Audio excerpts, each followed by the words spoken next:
আসসালামু আলাইকুম এভরিওয়ান। আজকে আমি আমার ছাদ বাগানের কিছু রঙিন মাছ দেখাবো। সো চলুন দেখা যাক কিছু অ্যাকোরিয়াম ফিশ।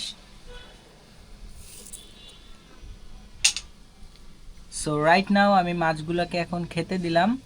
জাপানিজ কমেট, মাশাআল্লাহ অনেক সুন্দর কালার। এটার মূলত দুইটা কালার হয়, সাদা এবং লাল, দুইটাই মিক্স করা। আর এটাকে অনেকেই কোহাকু কমেট বলেও চিনে। সো আমার কাছে 3 পিস আছে আর 1 পিস বাচ্চা আছে, মানে অ্যাডাল্ট 3 পিস আর বাচ্চা হচ্ছে 1 পিস। ভিউয়ার্স, এটা দেখতে পাচ্ছেন ডাম্বো এলিফ্যান্ট ইয়ার গাপ্পি।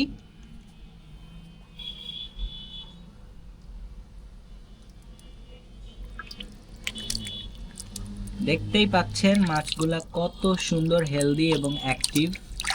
মাশাআল্লাহ, মাছটা কিন্তু ফুল লোডেড, 2-1 মধ্যেই ডিম দিয়ে দিবে। আর এগুলা দেখতে পাচ্ছেন ডাম্বো ইয়ার গাপ্পি।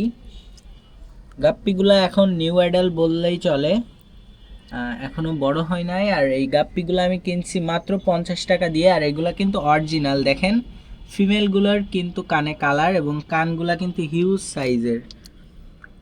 ঠিক তেমনই আপনারা একটা মেল মাছ দেখতে পাচ্ছেন, মেল মাছটাও কিন্তু অনেক সুন্দর, কানটা বিশাল বড় এবং কানের ভিতরে একটা বেগুনি বেগুনি কালার আছে।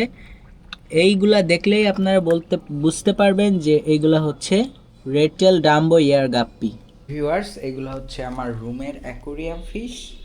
সো এখানে কিছু ব্লু পোলার প্যারট আছে এবং কিছু হোয়াইট পোলার প্যারট আছে আর একটা জাপানিজ কোয়েকার্ভ আছে। মাশাআল্লাহ, সবগুলোর কালার কম্বিনেশন অনেক সুন্দর। এখন আমি মাছগুলোকে একটু খেতে দিব।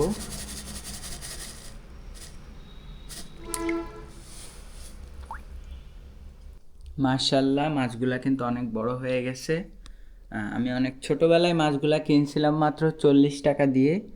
তো এখন মাছগুলা অ্যাডাল্ট হয়ে গেছে, খুব শীঘ্রই হয়তো ডিম দিবে। এখানে অলরেডি এরা একটা নেস্টিং করেছে, এখানে ওরা পাহারা দিতেছে, খুব শীঘ্রই হয়তো ডিম দিবে মেবি। সো সব মাছগুলাই কিন্তু অনেক অ্যাক্টিভ এবং অনেক ফ্রেন্ডলি। প্রচুর গাছ আছে, যদি দেখতে চান অবশ্যই কমেন্ট করবেন। দেখেন অনেক গাছ, প্রতিটা গাছ কিন্তু আপনাদেরকে দেখাতে পারবো কি না সেটা আপনাদের কমেন্টস দেখেই বুঝবো। সবাই ভালো থাকবেন, সুস্থ থাকবেন, দেখা হবে আরেকটা কোনো ভিডিওতে। আল্লাহ হাফেজ।